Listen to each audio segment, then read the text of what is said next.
मंदिर केवल चला जाए तो सेक्युलरिज्म खतरे में आ जाता है, मस्जिद में जाने पे कोई खतरा नहीं उत्पन्न होता है। सवाल इस पर भी खड़े होते, ये डुअल कैरेक्टर ये नेता लाते कहां से हैं? सियावर रामचंद्र की जय सिया राम।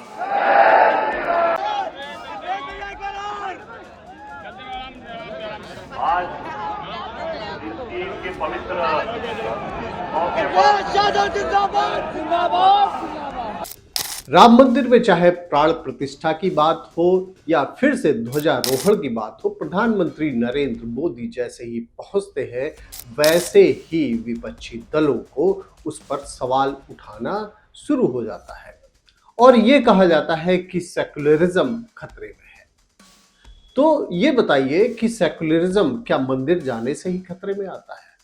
हम इस पर बात करेंगे। नमस्कार, मैं हूं राजीव, आप देख रहे हैं आपकी खबर।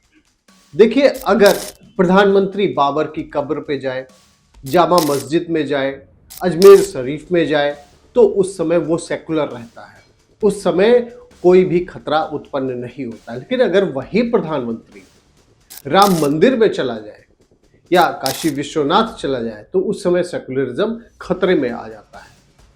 और ये आज की परपाटी नहीं है, जब से देश आजाद हुआ उसके बाद से ही सो कॉल्ड सेकुलरिज्म हावी हो गया। नेहरू उस समय के प्रधानमंत्री थे और वो अजमेर शरीफ गए, जामा मस्जिद गए। और यही नहीं, जब 1951 में सोमनाथ मंदिर, जिसको मुगल आक्रांताओं ने तोड़ा हुआ था, उसका पुनर्निर्माण कराया गया और उसके बाद में प्राण प्रतिष्ठा होनी थी, जिसमें डॉक्टर राजेंद्र प्रसाद जो कि पहले राष्ट्रपति थे, उनको इनवाइट किया गया था। नेहरू को ये बात अच्छी नहीं लग रही थी। नेहरू ने साफ मना कर दिया था कि वहां नहीं जाना चाहिए क्योंकि देश सेकुलर है। अब ये बताइए कि अगर मस्जिद में कोई जाता है तो उससे सेकुलरिज्म खतरे में नहीं आता है, लेकिन प्रधानमंत्री क्यों ना जाए, राष्ट्रपति क्यों ना जाए?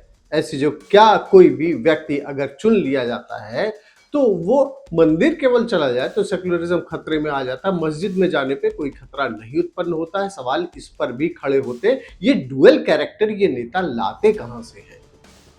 आप और भी बात कर लीजिए, अखिलेश यादव समाजवादी पार्टी के, वो जब चीफ मिनिस्टर थे वो टीले वाली मस्जिद जाते थे।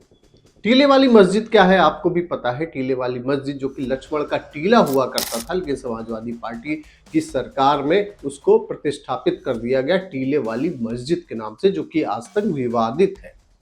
वहां अखिलेश यादव जाते थे क्योंकि वो सेकुलर है। ईदगाह जाते थे अखिलेश यादव, अपने हम मुख्यमंत्री आवास पर वो रोजा अफ्तार कराते थे क्योंकि वो सेकुलर है।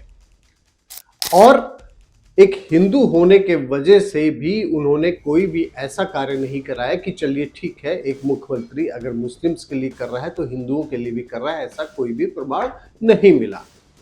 तो ये है इस देश का सेकुलरिज्म, जहां नेता डुअल कैरेक्टर लेकर आते हैं और ये कहते हैं अगर हिंदू की बात की जाएगी तो सेकुलरिज्म फिर खतरे में आ जाता है, और अगर मुस्लिम्स की बात की जाएगी, उनके धर्म स्थल पर अगर नेता जाते हैं, प्रधानमंत्री जाते हैं, मुख्यमंत्री जाते हैं, तो वो सेकुलरिज्म की बात होगी। अब आप ये सोचिए कि ये नेताओं का जो डुअल कैरेक्टर है, भारत में ही रहकर अगर हिंदुओं के हितों की बात करने वाला कोई होता है या धार्मिक स्थल पे अपनी व्यक्तिगत आस्था के तहत जाता है, तो वो क्या सेकुलर नहीं रहता है? आप कमेंट सेक्शन में जरूर बताएं कि नेताओं का ये जो कैरेक्टर है, जो सवाल उठाता है, उस पर क्या करना चाहिए। थैंक यू फॉर वॉचिंग आपकी खबर राजनीति।